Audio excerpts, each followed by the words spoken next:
Hello, welcome to my channel. आज हम पढ़ेंगे पाचक ग्रंथि के बारे में।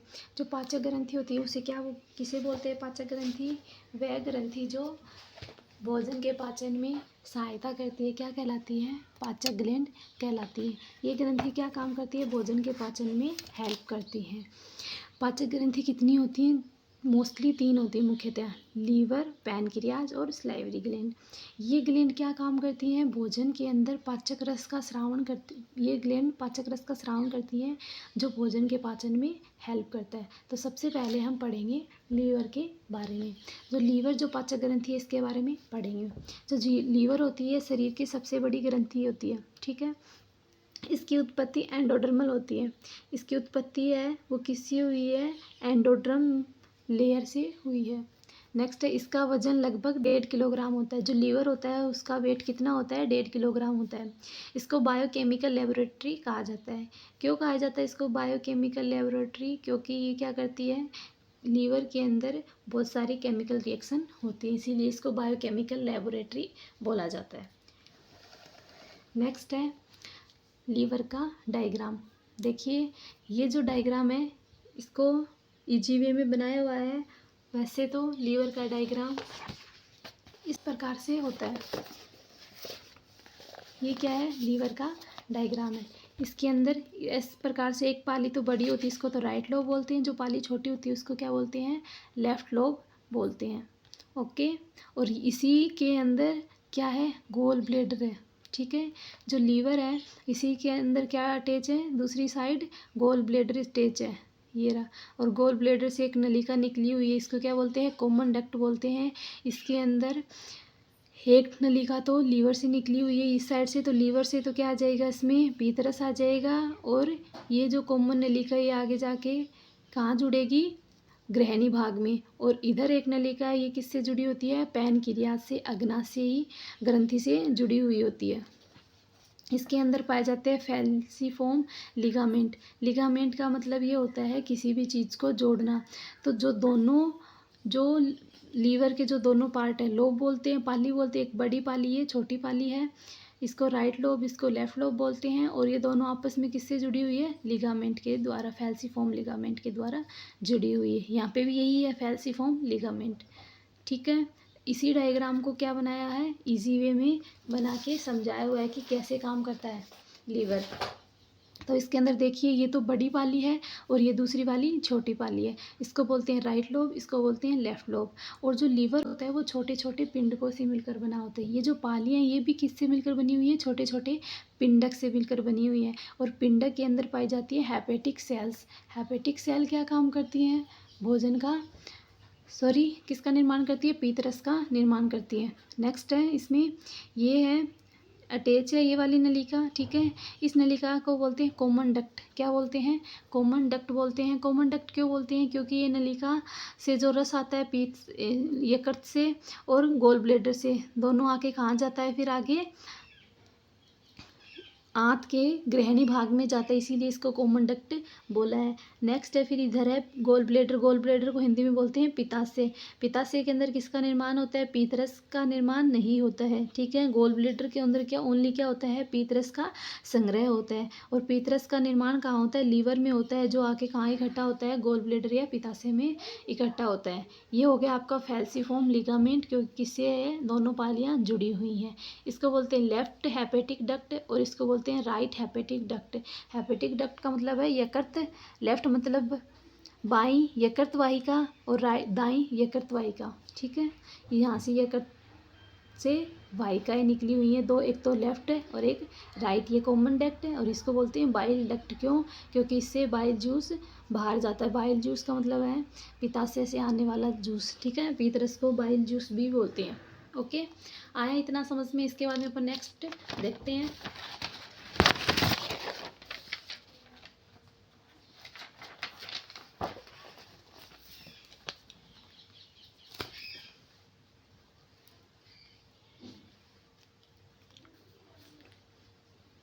नेक्स्ट है ह्यूमन में लीवर 2 पिंडकों में बटा होता है। मनुष्य के अंदर जो लीवर होता है वो 2 पिंडों में बटा होता है, एक तो राइट लोब और दूसरा लेफ्ट लोब। नेक्स्ट है राइट लोब लेफ्ट लोब की तुलना में बड़ा होता है। व्हेल चूहा घोड़े में पित्ताशय एब्सेंट होता है। जो व्हेल मछली है, चूहा है, घोड़ा, उनमें पित्ताशय नहीं पाया जाता है।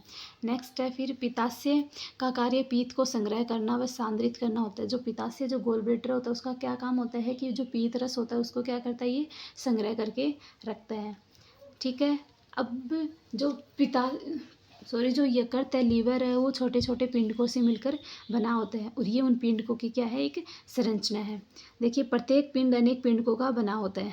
जैसे अपन ने 2 लोब बनाए थे लीवर के, 2 लोब होते, एक तो बड़ा और एक छोटा, जिसके अंदर उन छोटे बड़े पिंडकों में क्या पाए जाते हैं, और भी छोटे छोटे पिंडक पाए जाते हैं। प्रत्येक पिंडक बहुभुजीय होते हैं, मतलब एक से ज़्यादा भुजा पाई जाती है। प्रत्येक पिंडक के चारों ओर संयोजी ऊतक का आवरण पाया जाता है। ठीक है। इन के ऊपर प्रत्येक पिंडक बहुभुजीय होते हैं और प्रत्येक पिंडक के चारों ओर क्या पाया जाता है, संयोजी ऊतक आवरण पाया जाता है, जिसे क्या बोलते हैं, ग्लीसन्स कैप्सूल कहा जाता है। देखिए ये है पिंडक, इनके ऊपर किसका आवरण पाया जाता है, संयोजी ऊतक का, और इस संयोजी ऊतक को क्या बोलते हैं, ग्लीसियंस कैप्सूल बोलते हैं। ये स्तनधारी की विशेषता है। जो ग्लीसन्स कैप्सूल होता है किस में पाया जाता है, स्तनधारियों में पाया जाता है, इसीलिए इसे स्तनधारियों की क्या बताया गया है, विशेषता बताई गई है। अब इसमें आगे देखते हैं अपन इस डायग्राम में। एक तो है हेपेटिक सेल। ठीक है। ये हेपेटिक सेल किसका निर्माण करती हैं, पीतरस का स्रावन करती हैं, पीतरस का निर्माण करती हैं। ठीक है। और ये क्या पाई जाती है, इस प्रकार से कतार में पाई जाती है। एक कतार ये होगी, एक कतार ये। ठीक है। इन कतारों को क्या बोलते हैं, हेपेटिक कार्ड्स बोलते हैं। नेक्स्ट है हेपेटिक ल्यूकेनी। एक और एक, 2 कतार होगी ना, तो 2 कतारों के बीच में जो खाली स्थान पाया जाता है उसको क्या बोलते हैं, हेपेटिक ल्यूसेनी बोलते हैं। ओके। और इन कतारों के मध्य जो खाली स्थान उसमें रक्त के बड़े बड़े पात्र पाए जाते हैं। कहने का मतलब है कि क्या पाया जाता है, रक्त पाया जाता है। और इन रक्त में क्या पाई जाती हैं, कुफर सेल पाई जाती हैं। क्या पाई जाती हैं, कुफर सेल पाई जाती हैं। और ये कुफर सेल क्या काम करती हैं, जो लीवर के अंदर जो सेल होती है ना, भक्षक सेल बोलते हैं इन कुफर सेल को, ये क्या करती हैं, आरबीसी का भक्षण करती हैं। जो आरबीसी होती हैं उनका क्या करेंगी, मृत आरबीसी का भक्षण करती है, जीवित का नहीं। जो आरबीसी डेड हो गई ना, उनका भक्षण कौन करेंगी, कुफर सेल करती हैं। और पीत वर्णक का निर्माण करती हैं। पीत वर्णक का मतलब जो पीत वर्णक है, पीतरस और पीत वर्णक। ठीक है। पीतरस का जो कलर होता है वो होता है ब्लू और येलो। ठीक है। और जो पीत वर्णक होते हैं, वो वर्णक का मतलब होता है कलर प्रदान करना। ठीक है। कलर प्रदान करते हैं वर्णक वो। ठीक है। तो इसके अंदर जो पीत वर्णक होते हैं उसका निर्माण कौन करता है, ये क्यूफर सेल करती हैं आरबीसी का भक्षण करके। ओके। और जो पीत वर्णक होते हैं, 2 होते हैं, वो एक तो होता है बिली रूबिन और एक दूसरा होता है बिली वर्डिन। ठीक है। इन्हीं के कारण मल का जो कलर होता है वो किसके कारण होता है, इन्हीं वर्णक के कारण होता है। नेक्स्ट है, ये सारी सेल मिलके बीच में किसका निर्माण कर रही हैं, सेंट्रल वेन। सेंट्रल मतलब केंद्रीय, वेन मतलब नल वाहिका। ठीक है। वाहिका या सिरा, इन सभी का निर्माण कौन कर रही है, सेंट्रल वेन कर रही है। आपस में आके जहाँ जुड़ी हुई इसको क्या बोलते हैं, सेंट्रल वेन बोलते हैं। ठीक है। और फिर यहाँ पे एक संरचना और नाम लिखा हुआ है, ट्राइड। ट्राइड का मतलब होता है 3। तो 1 2 3 नलिका जहाँ के जुड़ी हुई इसको क्या बोलते हैं, ट्राइड बोलते हैं। ओके। इसमें फिर अपन आगे पढ़ते हैं। लीवर के अंदर आगे देखते हैं। तो प्रत्येक पिंड में हेपेटिक सेल पाई जाती है, ये अपन ने देख लिया। ये सेल पीतरस का संश्लेषण करती है। हेपेटिक सेल का क्या काम होता है, पीतरस का स्रावन करना। नेक्स्ट है, ये सेल अरीय कतारों में व्यवस्थित होती हैं। इन कतारों को हेपेटिक आर्ट्स कहते हैं। तो इनके बारे में अपन ने डायग्राम में पढ़ चुके हैं कि जो ये हेपेटिक सेल होती है अरीय कतार में पाई जाती है और इसीलिए इनको क्या बोलते हैं, हेपेटिक आर्ट्स बोलते हैं। नेक्स्ट है, 2 हेपेटिक आर्ट्स के मध्य उपस्थित स्थान को हेपेटिक ल्यूसेनी कहा जाता है। ल्यूकेनी क्यों को बोलते हैं, क्योंकि इनके मध्य जो जगह होती है 2 हेपेटिक आर्ट के मध्य, उसको क्या बोलते हैं, ल्यूकेनी। इसमें बड़े बड़े रक्त पात्र पाए जाते हैं जिसमें विशेष प्रकार की कुफर सेल मिलती है। और कुफर सेल का क्या काम होता है, भक्षक का काम होता है, जो मृत आरबीसी का भक्षण करके पीत वर्णकों का निर्माण करती है। पीत वर्णक कौन से होते हैं, बिलीरुबिन और बिलीवर्डिन, जिनके कारण मल का कलर होता है। पिंड की सभी सेल जुड़कर सेंट्रल वेन बनाती है, जो पिंड के केंद्र में से होकर बाहर निकलती है। नेक्स्ट, लीवर के प्रत्येक पिंड के प्रत्येक कोने पर 3 नलिकाओं का समूह होता है, जिसे क्या बोलते हैं, ट्राइड बोलते हैं। तो ये जो अपने यहाँ पे इतना पॉइंट पढ़े हैं, इन सब के बारे में अपन ने पहले पढ़ लिया है। इसके बाद में अपन आगे देखते हैं।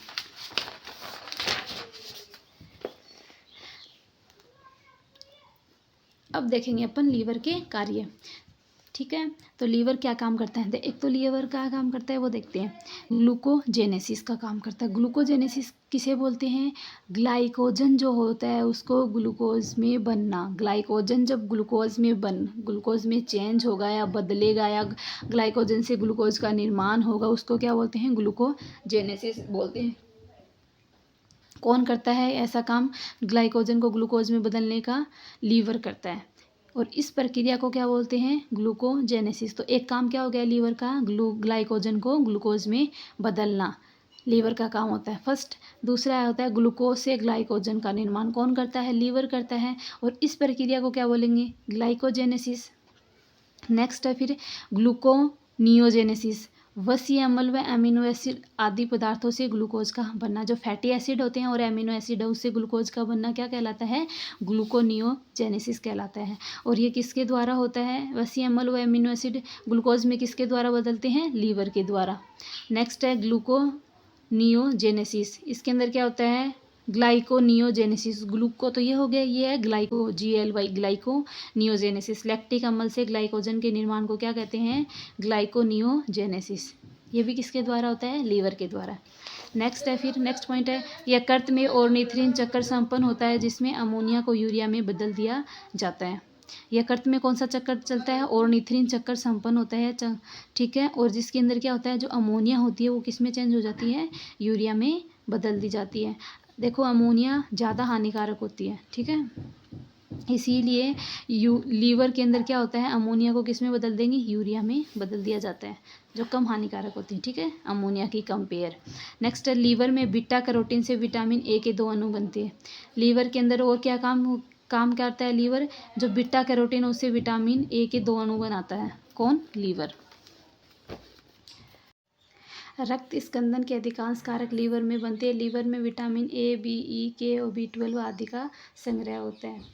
नेक्स्ट है विषैले पदार्थों को अविषैले पदार्थों में लीवर ही बदलता है। जो विषैले पदार्थ होते हैं उनको अविषैले पदार्थों में कौन चेंज करता है, लीवर चेंज करता है। नेक्स्ट है एल्कोहल का निराविषीकरण भी लीवर करता है। जो एल्कोहल होती है वो क्या होती है, विष कारक होती है, और उसको निराविषीकरण कौन करता है, लीवर करता है।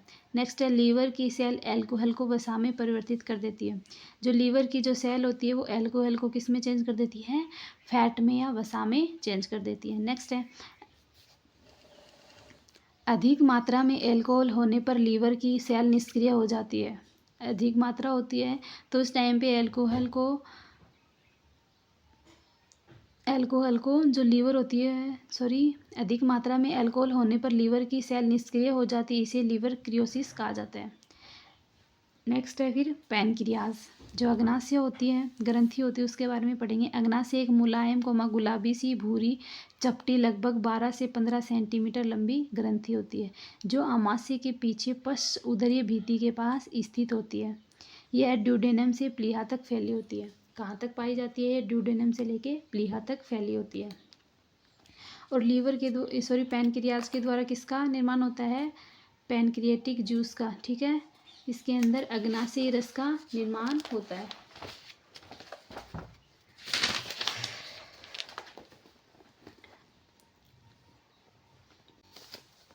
नेक्स्ट है पैनक्रियाज बहिस्रावी, एंडोस्रावी, ठीक है, एंडोक्राइन मतलब अंतःस्रावी दोनों प्रकार की सेल से बना होता है। नेक्स्ट है अग्नाशय प्रतिदिन लगभग 1.5 लीटर पाचक रसों का उत्पादन करता है। अग्नाशय जो होता है वो डेली की लगभग 1.5 लीटर पाचक रसों का उत्पादन करता है। बहिस्रावी या एसिनर सेल्स एक स्वच्छ क्षारीय तरल निर्मित एवं स्रावित करती है, जिसे अग्नाशयी रस कहते हैं।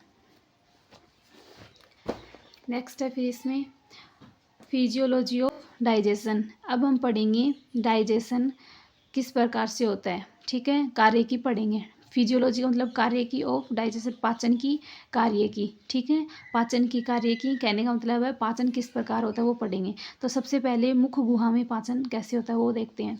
मुख गुहा में फूड में लार मिलाई जाती है। मुख गुहा के अंदर जो भोजन लेते हैं अपन उसमें क्या मिलती है, लार मिक्स होती है। लार में टाइलिन एंजाइम होता है जो स्टार्च का पाचन करता है। लार में क्या पाया जाता है, टाइलिन एंजाइम पाया जाता है जो क्या करता है, स्टार्च का पाचन करता है। अतः मुख गुहा में केवल कार्बोहाइड्रेट का पाचन होता है। ठीक है, मुख गुहा में किसका पाचन होता है? कार्बोहाइड्रेट का पाचन होता है, स्टार्च का पाचन होता है।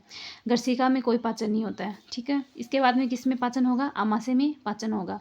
अच्छी तरह लार मिला हुआ भोजन क्या कहलाता है? बोलस कहलाता है। ये 1 नंबर का आपके एग्जाम में क्वेश्चन पूछ सकते हैं। जो मुख गुहा से आमाशय में आता है, जो कहाँ से आता है? मुख गुहा से आमाशय में आता है।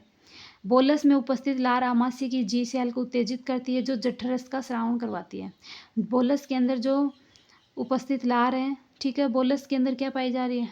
लार पाई जा रही है ना, जो क्या करती है? आमाशय के अंदर जाएगा भोजन, और आमाशय के अंदर जो जी मतलब गैस्ट्रिक सेल, ठीक है, जठर सेल, जठर कोशिका को क्या करती है? उत्तेजित करती है और जठररस का स्रावन करवाती है। अब देखते हैं अपन जठररस के बारे में कि जठररस क्या होता है। जठररस की पीएच क्या होती है? अम्लीय होती है ना, 2 से 3.5 होती है। यह जठर ग्रंथियों द्वारा स्रावित होता है। इसकी पीएच 2 से 3.5 होती है। नेक्स्ट है, इसका प्रतिदिन स्रावन कितना होता है? 1 से 3 लीटर होता है। जठरीय रस का स्रावन कितना होता है? 1 से 3 लीटर होता है। जठर रस के अंदर जल आता है, म्यूकस आता है, HCl, पेप्सिन, रेनिन व गैस्ट्रिक लाइपेज होता है। जो जठर रस होता है उसके अंदर क्या आता है? म्यूकस, म्यूकस मतलब श्लेष्मा। जो जुकाम लगती है तो अपने अंदर जो नोजी आती है वो क्या होती है? म्यूकस होता है ना, चिपचिपा पदार्थ, उसको म्यूकस बोलते हैं। HCl मतलब हाइड्रोक्लोरिक अम्ल हो गया। पेप्सिन क्या है? रेनिन और गैस्ट्रिक लाइपेज, ये तीनों क्या है? एंजाइम है। पेप्सिन प्रोटीन को तोड़ता है, रेनिन दूध को, और गैस्ट्रिक लाइपेज भी दूध के अंदर, ठीक है, केसिन प्रोटीन को चेंज करता है। नेक्स्ट है, गैस्ट्रिक लाइपेज केवल मनुष्य के आमाशय में थोड़ी मात्रा में पाया जाता है। ओके, कहाँ पाया जाता है गैस्ट्रिक लाइपेज? ओनली आमाशय में पाया जाता है और कुछ मात्रा में, और सबसे ज़्यादा ये होता है शिशु के अंदर गैस्ट्रिक लाइपेज। क्योंकि गैस्ट्रिक लाइपेज जो होता है जो दूध का पाचन करता है, और जो किस छोटे बच्चे क्या करते हैं? शिशु दूध ही पीते हैं, इसलिए शिशु में ज़्यादा होता है। नेक्स्ट है, फंक्शन ऑफ HCl। HCl के कार्य, क्या काम करता है HCl? भोजन का माध्यम अम्लीय बनाता है, भोजन पर लार की क्रिया को रोकता है। भोजन के ऊपर लार की क्रिया को रोकता है, कहने का मतलब है देखो, माउथ के अंदर क्या थी? लार थी। लार कैसी होती है? क्षारीय होती हैं, और क्षार की क्रिया हुई थी, अब क्षार को किस में चेंज कर रहा है? अम्ल में। भोजन को सड़ने से बचाता है। भोजन के कठोर अंशों को गलाकर सरल अंशों में गला देना। नेक्स्ट है, HCl का मुख्य कार्य जाइमोजन को अनेक सक्रिय रूप में बदलता है। HCl का क्या काम होता है?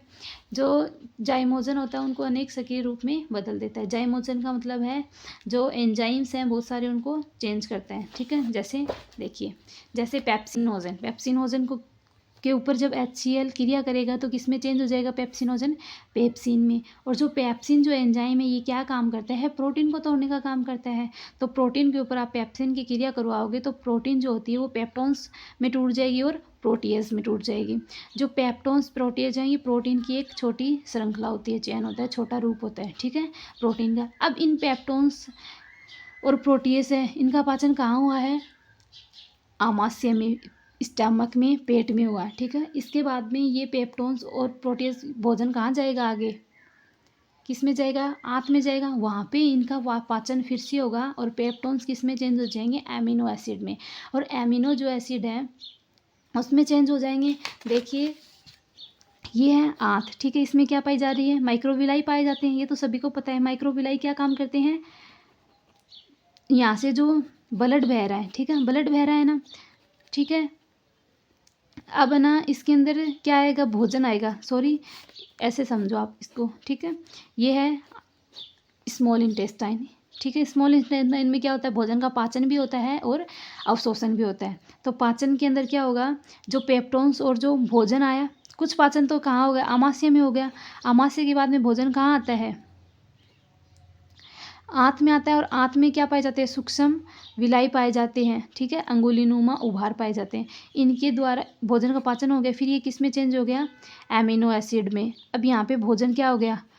और भी पचित भोजन हो गया, है ना। इस पचित भोजन को क्या करेंगी? जो आंत के अंदर जो विलाई पाई जा रही है ना, माइक्रोविलाई, ये क्या कर लेंगी? अवशोषित कर लेंगी, ठीक है, अवशोषित कर लेंगी इस भोजन को, ठीक है, अमीनो एसिड वगैरह को। और ये अमीनो एसिड अब यहाँ छोटी नली कहाँ है? ये इनके द्वारा कहाँ चला जाएगा? ब्लड में।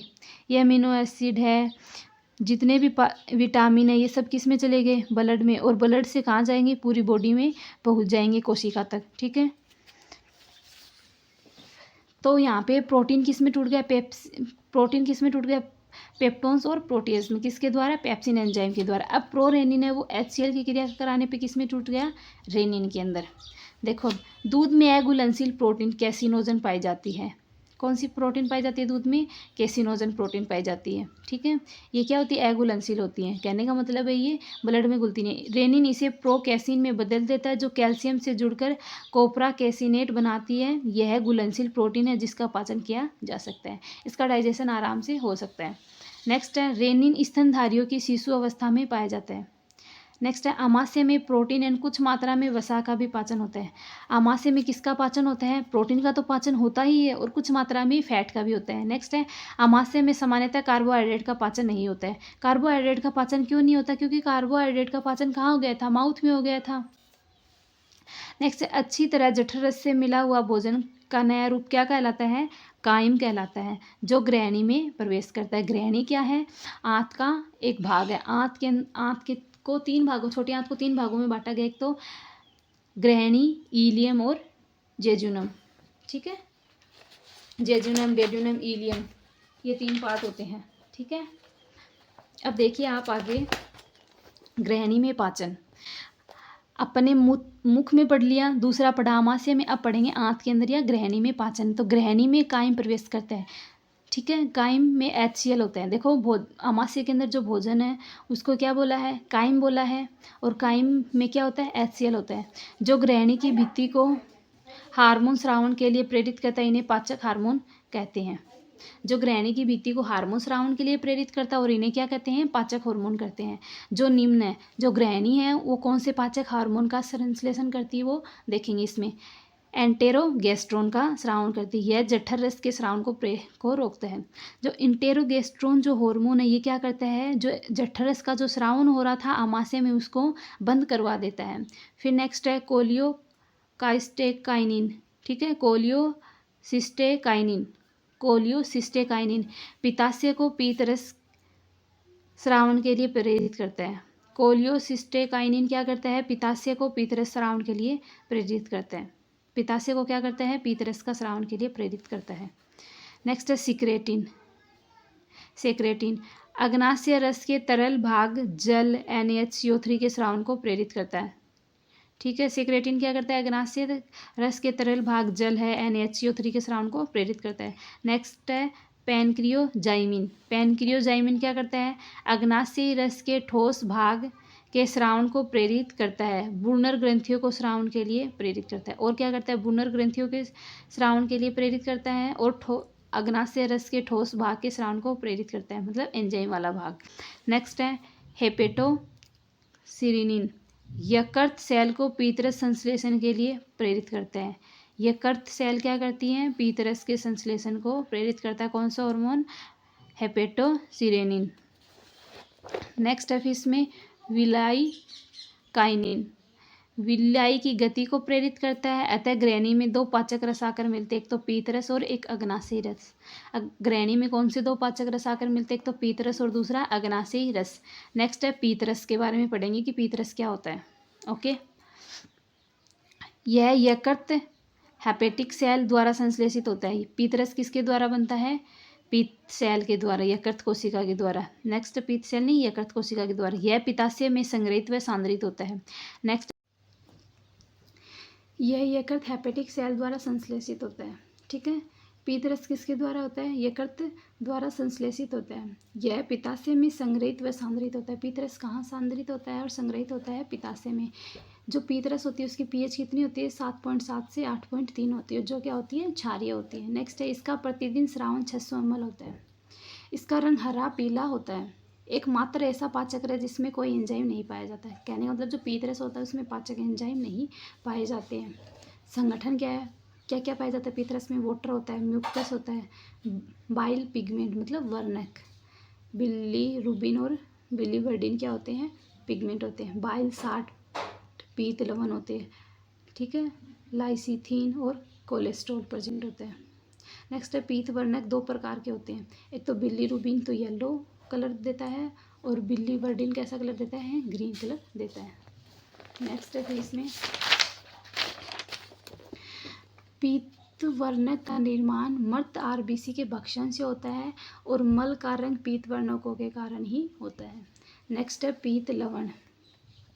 पीत लवण क्या होता है? ये भी दो प्रकार का होता है। एक तो अकार्बनिक पीत लवण, इसमें NaHCO3 Na2CO3 होते हैं, यह भोजन का माध्यम क्षारीय बनाते हैं। और दूसरा आ जाएगा कार्बनिक पीत लवण, इसमें सोडियम ग्लाइकोलेट और सोडियम टोरोकोलेट आते हैं। यह वसा का पाइसीकरण करते हैं। किसका पाइसीकरण करते हैं? वसा का पाइसीकरण करते हैं। वसा की बड़ी बड़ी गोलिकाओं को छोटी गोलिकाओं में बदलने की प्रक्रिया क्या कहलाती है? पाइसीकरण कहलाती है। नेक्स्ट है पीत लवण वसा और वसा में घुलनशील विटामिन।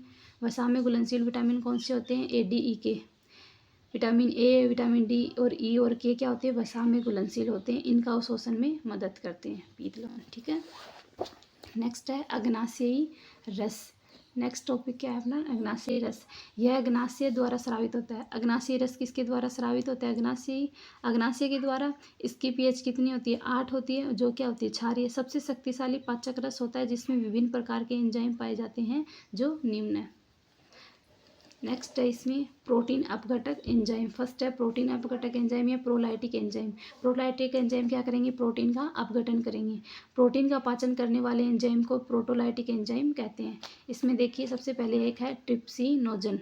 ट्रिप्सिनोजन जो है उसके ऊपर एंटेरोकाइनेज की जब क्रिया करवाते हैं तो ट्रिप्सिनोजन किसमें चेंज हो जाता है? ट्रिप्सिन में। ठीक है। और प्रोटीन के ऊपर जब ट्रिप्सिन की क्रिया करवाई जाती है एंजाइम की, ट्रिप्सिन एंजाइम की क्रिया करवाई जाती है तो ये पेप्टोन्स व प्रोटीज में टूट जाते हैं। ठीक है। अब देखो काइमोट्रिप्सिनोजन जो है उसके ऊपर ट्रिप्सिन की क्रिया कराने पे किस में टूट जाएंगे? क्राइमोट्रिप्सिनोजन क्राइमोट्रिप्सिन में चेंज हो जाता है। और प्रोटीन के ऊपर काइमोट्रिप्सिन की जब क्रिया करवाई जाती है तो पेप्टोन्स व प्रोटीज में टूट जाता है। अब है तीसरा है प्रोकार्बोक्सी पेप्टिडेज।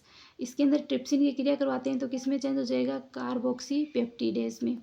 और पेप्टोन्स व प्रोटीज पर जब कार्बोक्सी पेप्टाइड्स की क्रिया करवाते हैं तो पेप्टोन्स व प्रोटीज किस में टूट गए? एमिनो एसिड में। इन एमिनो एसिड को माइक्रोविलाई के द्वारा अवशोषित कर लिया जाएगा जो ब्लड में मिलकर पूरी बॉडी में पहुँचते हैं।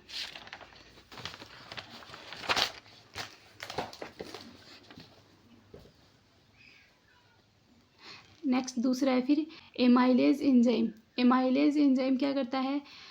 स्टार्च को माल्टोज में चेंज करता है। माल्टोज एक शुगर होती है। ठीक है। माल्टोज क्या होती है? शुगर होती है। फिर नेक्स्ट है स्टेप्सिन एंजाइम। स्टेप्सिन एंजाइम क्या करता है? वसा का पाचन करने वाले एंजाइम का समूह होता है। स्टेप्सिन एंजाइम क्या होते हैं? वसा का पाचन करने वाले एंजाइमों का समूह होता है। इसमें 3 एंजाइम आते हैं स्टेप्सिन एंजाइम में। एक तो लाइपेज एंजाइम। लाइपेज एंजाइम क्या करता है? इमल्सिफाइड फैट्स मतलब पायसीकृत वसा को lipase enzyme fatty acid plus glycerol में चेंज कर देता है। नेक्स्ट है फोस्फोलिपिड। फोस्फोलिपिड के अंदर क्या होता है? फोस्फोलिपिड फोस्फोलाइपेज एंजाइम के द्वारा फैटी एसिड प्लस ग्लिसरॉल में चेंज हो जाता है। नेक्स्ट है कोलाइन स्ट्रेज। कोलाइन स्ट्रेज जो एंजाइम है वो क्या करेगा? लिनोलेनिक एसिड को कोलाइन स्ट्रेज एंजाइम है वो पामिटिक एसिड व ग्लिसरॉल में चेंज कर देता है। नेक्स्ट है फिर इसमें न्यूक्लिक एसिड का पाचन। न्यूक्लिक एसिड का नेक्स्ट है इसमें न्यूक्लिक एसिड का पाचन। न्यूक्लिक एसिड का पाचन कैसे होता है? न्यूक्लिक एसिड के ऊपर न्यूक्लियस एंजाइम क्रिया करवाते हैं तो किस में टूटेगा? न्यूक्लियोटाइड्स में। न्यूक्लियोटाइड्स पे न्यूक्लियोटाइडेज की क्रिया करवाते हैं तो nucleoside plus phosphoric acid. Nucleotide किससे मिलकर बना होता है? नाइट्रोजन क्षार से प्लस शुगर से प्लस फॉस्फोरिक एसिड से। देखिए इसमें क्या होगा? N2 base BAC N2 nitrogen क्षार बोलते हैं इसको शर्करा शुगर शर्करा और प्लस क्या आ जाएगा? Phosphoric acid. इन सभी तीनों को मिला के तो क्या बोलेंगे? न्यूक्लियोटाइड्स। क्या बोलेंगे? न्यूक्लियोटाइड्स। अब इसमें फॉस्फोरिक एसिड हटा देंगे तो इन दोनों को क्या बोलेंगे? न्यूक्लियोसाइड। तो देखिए अब आप यहाँ पे न्यूक्लियोटाइडेज की क्रिया करवाते हैं तो न्यूक्लियोसाइड प्लस फॉस्फोरिक एसिड में टूट जाता है। अब इस पे ऊपर न्यूक्लियोसाइडेज की वापस से क्रिया करवाते हैं तो ये जो है N2 बेस प्लस शुगर बचती है, फॉस्फोरिक एसिड हट जाता है। नेक्स्ट है ग्रहणी में प्रोटीन वसा कार्बोहाइड्रेट्स तीनों का पाचन होता है। अतः सबसे ज़्यादा पाचन ग्रहणी में होता है। नेक्स्ट है पीतरस एंड अग्नाशयी रस की क्रिया के पश्चात भोजन के नए रूप को कायल कहते हैं। देखिए, जब आमाशय के अंदर भोजन होता है उसे कायम बोलते हैं, और जब पीतरस और अग्नाशयी रस की क्रिया हो जाती है ना भोजन के ऊपर, तब उसे क्या बोलेंगे? कायल बोलेंगे, जो इलियम में प्रवेश करता है। ठीक है, कायल का वो कहाँ प्रवेश करेगा? अब इलियम के अंदर प्रवेश करेगा, और माउथ के अंदर जो भोजन का पाचन होता है उसे बोलते हैं बोलस। तो अब नेक्स्ट देखते हैं अपन कहाँ प्रवेश कर रहा है अभी भोजन? इलियम में। इलियम भी क्या है? एक आंत का पार्ट है। आंत को 3 भागों में बांटा गया है, एक तो ग्रहणी, दूसरा इलियम। तो अब अपन इलियम के बारे में पढ़ेंगे। तीसरा आएगा फिर सिक्कम। तो इसके अंदर है इलियम में पाचन। इलियम में पाचन होता है वो किस प्रकार होता है? वो देखिए, इलियम में लीवर कुहने की दरार पाई जाती है। जो इलियम होती है उसके अंदर किसकी दरार पाई जाती है? जो आंत की जो दीवार है उसके अंदर लीवर कुहने की दरार पाई जाती है, जो आंतरीय रस सक्कस एंटेरिकस स्रावित करती है, जिसे भोजन में मिलाया जाता है। जो इलियम में लीवर कुहने की दरारें पाई जाती है वो किसको स्रावित करती है? आंतरीय रस होता है सक्कस एंटेरिकस को स्रावित करती हैं, जो एक क्षारीय होता है जिसे भोजन में मिलाया जाता है। यह एक क्षारीय रस है जिसका प्रतिदिन स्रावन 2 से 3 लीटर होता है। इसका स्रावन कितने लीटर होता है प्रतिदिन? डेली 2 से 3 लीटर होता है। इसमें निम्न एंजाइम पाए जाते हैं। कौन कौन से एंजाइम पाए जाते हैं इसके अंदर? इस रस में, इलियम में जो पाचन होता है उसके अंदर एक क्षारीय रस का स्रावन किया जाता है, जिसे क्या बोलते हैं? सक्कस एंटेरिकस, जो क्षारीय होता है और जिसे भोजन में मिलाया जाता है इलियम के अंदर। और यह क्षारीय प्रतिदिन है वो 2 से 3 लीटर स्रावित होता है। इस क्षारीय पदार्थ में निम्न एंजाइम पाए जाते हैं। ओनली जो पीतरस होता है उसके अंदर एंजाइम नहीं पाए जाते हैं, बाकी सभी रस में एंजाइम पाए जाते हैं। तो इसमें फर्स्ट है इरेप्सिन। इरेप्सिन एंजाइम, ठीक है। एमिनो, इसके अंदर देखो क्या होता है? एमिनो पेप्टाइडेज, ठीक है। एमिनो पेप्टाइडेज के अंदर क्या होता है? पेप्टीन प्लस प्रोटीएज। ये क्या है? प्रोटीन को तोड़ा था ना। प्रोटीन का पाचन कहाँ हुआ था? आमाशय में हुआ था, जिसमें प्रोटीन को पेप्टोन्स और प्रोटीएज में तोड़ दिया था, ठीक है। तो पेप्टोन्स है यहाँ पे प्लस प्रोटीएज पे एमिनो पेप्टाइडेज की जब क्रिया करवाई जाएगी तो डाईपेप्टाइड में टूट जाएगा, ठीक है। तो प्रोटीन किस में टूटेगी? पेप्टोन प्रोटीज किस में टूटेंगे? डाईपेप्टाइड के अंदर, स्मॉलर पेप्टाइड। पेप्टाइड की एक छोटी श्रृंखला होती है, डाई मतलब 2, ठीक है, उसमें टूट जाएगा। फिर देखिए, डाईपेप्टाइड के ऊपर डाईपेप्टाइडेज एंजाइम की क्रिया होगी, जिससे जो प्रोटीन है, प्रोटीन की छोटी इकाई को क्या बोलते हैं? 2, जिसमें एमिनो एसिड 2 होंगे, उसे बोल देंगे डाईपेप्टाइड। अब डाईपेप्टाइड को किस में तोड़ दिया? एमिनो एसिड में। नेक्स्ट है माल्टोज। माल्टोज के अंदर क्या होगा? यहाँ पे पेप्टोन्स और प्रोटीएज कैसे आया? क्योंकि पेप्टोन और प्रोटीएज जो प्रोटीन थी वो पेप्टोन और प्रोटीएज में कहाँ पे टूटी थी? आमाशय में टूट गई थी। अब इसका यहाँ पे क्या हो रहा है? आंत के अंदर जो इलियम वाला पार्ट है, यहाँ पे क्या हो रहा है? इसको डाईपेप्टाइड में चेंज कर दिया। अब डाईपेप्टाइड को डाईपेप्टाइडेज एंजाइम के द्वारा किस में चेंज कर देंगे? एमिनो एसिड में चेंज कर देंगे। फिर नेक्स्ट है माल्टोज। माल्टोज क्या होती है? शुगर होती है। माल्टोज को पर जब माल्टोज की क्रिया करवाएंगे तो ये किस में चेंज हो जाएगी? 2 ग्लूकोज में। माल्टोज किसके अंदर चेंज हो जाएगा? माल्टोज एंजाइम के द्वारा जो माल्टोज शुगर है वो 2 ग्लूकोज के अणुओं में टूट जाएगी। ओके, नेक्स्ट है सुक्रोज।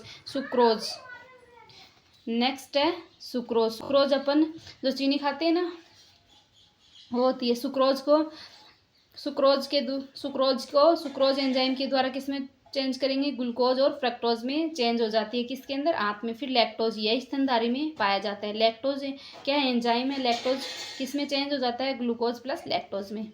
फिर आएगा लाइपेज एंजाइम। लाइपेज एंजाइम के अंदर क्या आएगा? पायसीकृत वसा है, वो लाइपेज एंजाइम के द्वारा ग्लिसरॉल प्लस फैटी एसिड में चेंज हो जाती है। फिर नेक्स्ट है सिक्कम में पाचन। सिक्कम में पाचन कैसे होता है? सिक्कम में सेल्यूलोज का पाचन होता है। जो सिक्कम जो पार्ट होता है उसमें किसका पाचन होता है? सेल्यूलोज का पाचन होता है। यह एक बहुत धीमी गति की प्रक्रिया है।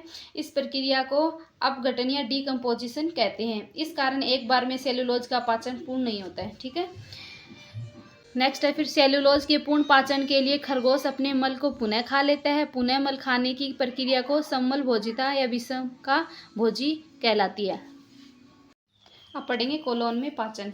यहाँ अपचित भोजन में से जल का अवशोषण कर लिया जाता है। कोलोन की गुहा में कुछ बैक्टीरिया पाए जाते हैं जो कुछ मात्रा में विटामिन के व विटामिन बी का संश्लेषण करते हैं। नेक्स्ट है फिर ये बैक्टीरिया अपचित भोजन पर क्रिया करते हैं। ये जो बैक्टीरिया है जो पचा हुआ नहीं है भोजन उस पर क्रिया करते हैं जिससे कुछ दुर्गंध गैसें जैसे H2S व फिनोल आदि का निर्माण होता है। कोलोन में भोजन को मल में बदल दिया जाता है। तो यहाँ पे पाचन की प्रक्रिया हो गई है। इसके बाद में अपन नेक्स्ट पढ़ेंगे अवशोषण। भोजन का अवशोषण कैसे होता है, इसके अंदर अपन पढ़ेंगे भोजन का अवशोषण कैसे होता है। तो अवशोषण में देखते हैं पचित भोज्य पदार्थ का रक्त में पहुंचने की प्रक्रिया को क्या कहते हैं, अवशोषण कहते हैं। जैसे ये देखो पाचन हो गया, माउथ में हुआ था कुछ पाचन आमाशय में हुआ था, कुछ ग्रहणी में मतलब आंत के अंदर हुआ था, ठीक है। अब जो उनका पाचन तो हो गया, अब जो पचित भोजन है उसको अवशोषित कैसे करेंगे वो देखेंगे। पचित भोज्य पदार्थ का रक्त में पहुंचने की प्रक्रिया को क्या कहते हैं, अवशोषण। मुख गुहा में सामान्यतः कोई अवशोषण नहीं होता है, ठीक है।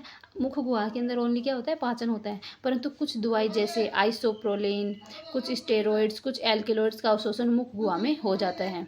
नेक्स्ट है गर्सिका वाले भाग में कोई अवशोषण नहीं होता है। ना तो पाचन होता है गर्सिका वाले भाग में और ना ही अवशोषण होता है। आमाशय में कुछ मात्रा में जल लवण एंड एल्कोहल आदि का अवशोषण होता है। आमाशय में किसका अवशोषण होता है, कुछ मात्रा में जल होता है, कुछ लवण और एल्कोहल आदि का अवशोषण हो जाता है। नेक्स्ट है फिर एल्कोहल का पूर्ण अवशोषण आमाशय भाग में होता है। एल्कोहल का पूर्ण अवशोषण आमाशय भाग में होता है। सबसे ज़्यादा अवशोषण इलियम में होता है।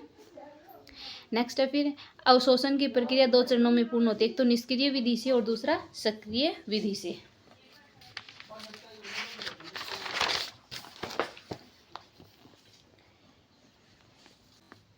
अब इसमें देखते हैं अपन कार्बोहाइड्रेट का पाचन। इसका अंतिम उत्पाद पेंटोज एंड हेक्सोज शर्करा होती है। कार्बोहाइड्रेट का पाचन कैसे होगा, तो कार्बोहाइड्रेट का अंतिम उत्पाद क्या होता है, पेंटोज और हेक्सोज शर्करा होती है। पेंटोज शर्करा का अवशोषण हेक्सोज की तुलना में तीव्र गति से होता है। जो कार्बोहाइड्रेट होती है ना उसका पाचन होने के बाद में कार्बोहाइड्रेट का जो लास्ट उत्पाद होता है, जो कार्बोहाइड्रेट टूटने के बाद में किस में चेंज हो जाती है, पेंटोज और हेक्सोज शर्करा में। जो पेंटोज शर्करा है उसका अवशोषण हेक्सोज की तुलना में तीव्र गति से होता है। ग्लूकोज व फ्रक्टोज का अवशोषण सक्रिय विधि से होता है। ओके, नेक्स्ट है फिर प्रोटीन का अवशोषण। प्रोटीन का अवशोषण इसका अंतिम उत्पाद एमिनो एसिड होता है, ठीक है। विटामिन का अवशोषण नेक्स्ट है, विटामिन का अवशोषण कैसे होता है। जल में घुलनशील विटामिन का अवशोषण निष्क्रिय विधि से होता है। नेक्स्ट है वसा में घुलनशील विटामिन का अवशोषण पीत लवण की सहायता से होता है। पीत लवण आपको पता ही है। नेक्स्ट है फिर विटामिन B12 का अवशोषण GIF मतलब गैस्ट्रिक इंटरनल फैक्टर से होता है। ये गैस्ट्रिक इंटरनल फैक्टर जो है होते हैं वो आंत में पाए जाते हैं जो विटामिन B12 का अवशोषण करते हैं। नेक्स्ट है फिर वसा का अवशोषण। एमिनो एसिड शर्करा विटामिन आदि का अवशोषण रक्त केशिकाओं द्वारा होता है। किन किन का, एमिनो एसिड का, शर्करा का, विटामिन आदि का अवशोषण रक्त केशिकाओं द्वारा होता है, परंतु वसा का अवशोषण लसिका केशिका द्वारा होता है। देखिए जैसे आंत है, आंत के अंदर क्या है, इस प्रकार से संरचना होती है आंत की। आंत में रक्त केशिकाएं, रक्त केशिका मतलब क्या होता है, बाल जैसी संरचना। जो रक्त होता है, जो बाल जैसी संरचना है ना, जैसे देखो रक्त किस में बहता है, शिरा में और धमनी में, इनमें बहता है। इनके बाद में छोटी छोटी क्या होती हैं, ये केशिकाएं होती है पाइप के जैसे, ठीक है। केशिका बिल्कुल बाल की जितनी पतली होती है और इनसे क्या होता है, ब्लड बहता रहता है। बाल की जितनी पतली होती है इसीलिए इनको रक्त केशिकाएं बोला गया है, क्योंकि रक्त इनमें प्रवाह करता है, बहता रहता है, ठीक है।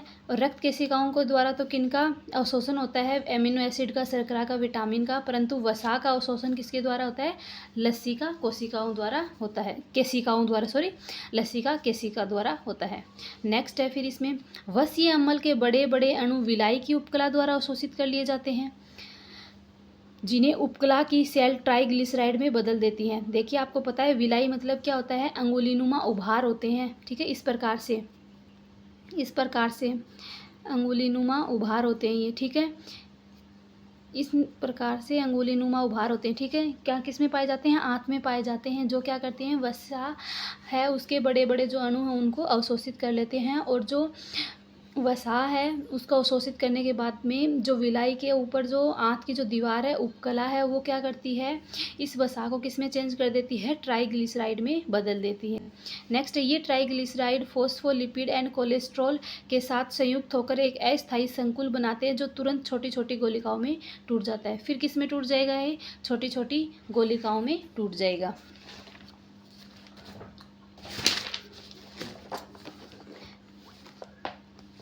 फिर नेक्स्ट है, फिर इसमें इन छोटी गोलिकाओं को काइलोमाइक्रोन कहते हैं, जिनका अवशोषण लसिका केशिकाओं द्वारा कर लिया जाता है। इन छोटी गोलिकाओं को किस अवशोषण कौन कर लेता है, लसिका केशिका कर लेती है। इस कारण लसिका केशिका दूधिया रंग की हो जाती है, जिसे लैक्टेल कहते हैं। अतः वसा का अवशोषण काइलोमाइक्रोन के रूप में लैक्टेल द्वारा होता है। Thank you.